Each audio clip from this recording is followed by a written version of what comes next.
We've been doing a lot of videos in PGurus about what is wrong with the election system. We never doubted the EVM's veracity, but anything around it, how things are being manipulated. For example, we told you about how middle class has been pointedly kept out of elections in Tamil Nadu, even though this is BJP government at the center and the election commission reports them. How did this happen? Anyway, I was pumping my fist on every podium that I could find, and many of our guests also expressed a lot of fears and concerns. So what is the solution to all this?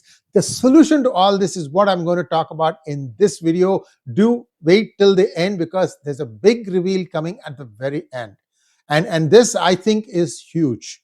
Practically something that is going to be like solving a lot of problems in and around what affects electioneering, demographic change just to suit some parties. All that stuff is addressed in this one move of BJP, one nation, one poll. You might ask me, how? Well, I'm going to explain that to you in just one moment. So I'm going to show you a slide deck, a very small set of slides, because I'm going to cover every situation that came up. If you have, one nation, one poll, what happens if one state government is dismissed in the middle of the term? What happens? All that stuff is addressed here. So stay till the end and you will know exactly what the big reveal is. Here we go. 10 recommendations for ONOP from a committee that was chaired by the outgoing president, 𝗟𝗡𝗅 𝗏𝗏. And this is fantastic if you ask me. I'm going to list the 10 and I'm going to start explaining to you what the significance of each one of these bullet points is. The Union Cabinet has approved this bill, and now it will be expected to be introduced in Parliament during the ongoing winter session. The BJP is not even wasting a moment. Already, Mr. M.K. Stalin has said, no way, no way, Modi. Wait a minute. You know what his father said? He welcomed one nation, one poll in 1971 elections. In fact, he went to polls in the state of Tamil Nadu along with the national poll. So this man has a very short memory, even shorter. Let's not go there.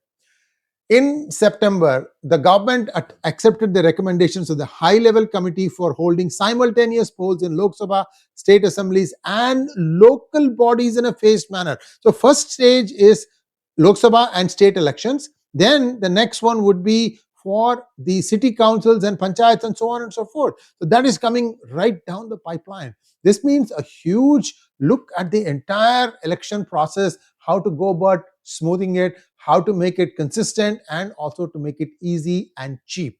Everything has been addressed in this set of recommendations. Hang on with me till the very end. The recommendations of the 𝗟𝗡𝗏 𝗏𝗏 committee have been completely approved, and now I'm going to list the top 10 features that are worth looking at. Number one, the government must develop a legally tenable mechanism to restore the cycle of simultaneous elections. That means whatever changes that need to be made in the constitution should be made. In the first stage, elections for the Lok Sabha and all state assemblies will be held together. Or can, they are saying, but it will be. Second stage, municipal and panchayat elections will be synchronized with Lok Sabha and state assembly polls held within 100 days of each other. The reason for that is so that the electoral roll doesn't have to be re-enumerated. That's a big point there. That's a very important point because that's going to save you costs. The president will notify the first sitting date of the Lok Sabha after a general election as the appointed date for synchronizing Lok Sabha and assembly elections. So what you're going to say is that, okay, this is the day when the next session of Lok Sabha begins, and that means that would be the day that all the state assemblies also will start functioning from that point forward. So the elections would have to be backdated before that. The tenure of state assemblies elected after the appointed date will last until the next parliamentary polls, after which all LS and assembly elections will be held simultaneously. Take Uttar Pradesh, for example. Let's say that this comes into force in 2029. Okay, one nation, one poll in 2029. In 2027, Uttar Pradesh is going to go to polls. What this means, the tenure of the state assembly elected after the appointed date will last until the next parliamentary polls. That means in 2029, even though UP went to elections in 2027, will one more time go for elections. Same for anybody else. In 2028, Madhya Pradesh may do it. So my guess is it might not be for 2029, maybe it is for 2034. We'll wait and see. It could be done in 2029. I absolutely believe that it can be done. Fresh elections could be held to constitute a new Lok Sabha in the event of a hung house, a no confidence motion, or any such events. So let's say that there is vacuum in leadership in Lok Sabha. Neither groups or nobody is able to form the government. Then what happens? You have to constitute a new Lok Sabha, which means you have to go for elections. The states will not be disturbed. Only the Lok Sabha will go to elections, but the term of the newly elected assembly will be still in the end of the first one. That is, if there are, let's say, the governments collapsed 3 years before the final, then the new elected government will only be for 3 years, which means the next cycle, when state assemblies go to elections, Lok Sabha also will be reset. So basically, you're hitting the reset button in between sessions. Same way I told you about state assemblies. When fresh polls are held for Lok Sabha, its tenure will be limited to the remaining term of the previous house. You get it?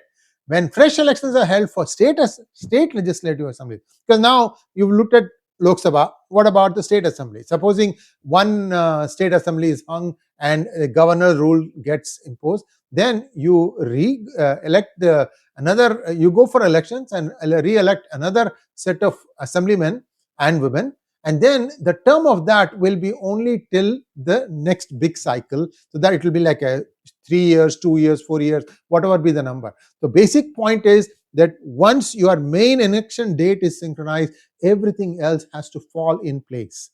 The Election Commission, in consultation with state election commissions, will prepare a single, this is a big one. Number 9 to me is the most important one. The Election Commission, in consultation with state election commissions, will prepare a single electoral roll and elector's photo identity card, EPIC or EPIC, replacing all other voter rolls. No more voters registration, no more Aadhaar.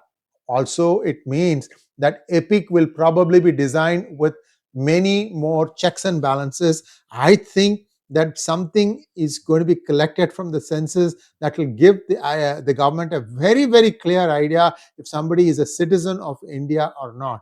And once you have been deemed that you are not a citizen of India, nothing will happen. Nobody at the assembly level, panchayat level, this level, that level, mama level, tata, chacha level, kuch nahi chalega. Nothing is going to work. This will be the one card, and there'll be one set of enumerations done, and that's it. So the screw is being tightened right at the center. I'm very happy that this thought process is going through the government's mind. The Election Commission may plan and estimate in advance for procuring equipment, deploying polling personnel and security forces, and making other arrangements for simultaneous election. The work is the same. The crowds are the same. It's just that inside the booth, you may have more than one EVM. That's one possibility.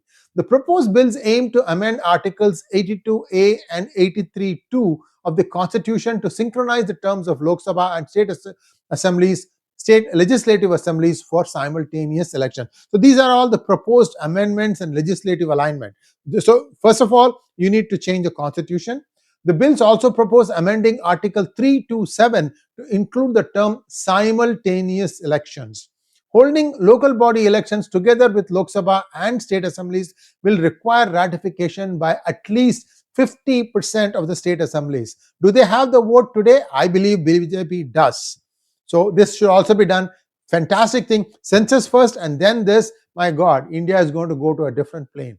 A separate bill will amend laws for union territories like Delhi, Puducherry and J&K to align their legislative terms with the LS and state assemblies. The bill for UTs will be ordinary legislation and does not require a constitutional amendment or state ratification. There you have it. EPIC plus new census. It also means a lot of other things are not needed. I'll let you write by way of comments what you think is also happening using this exercise. Thanks for watching. Please like, share and subscribe to our channel. Don't forget to click on the bell button for notifications. Namaskar.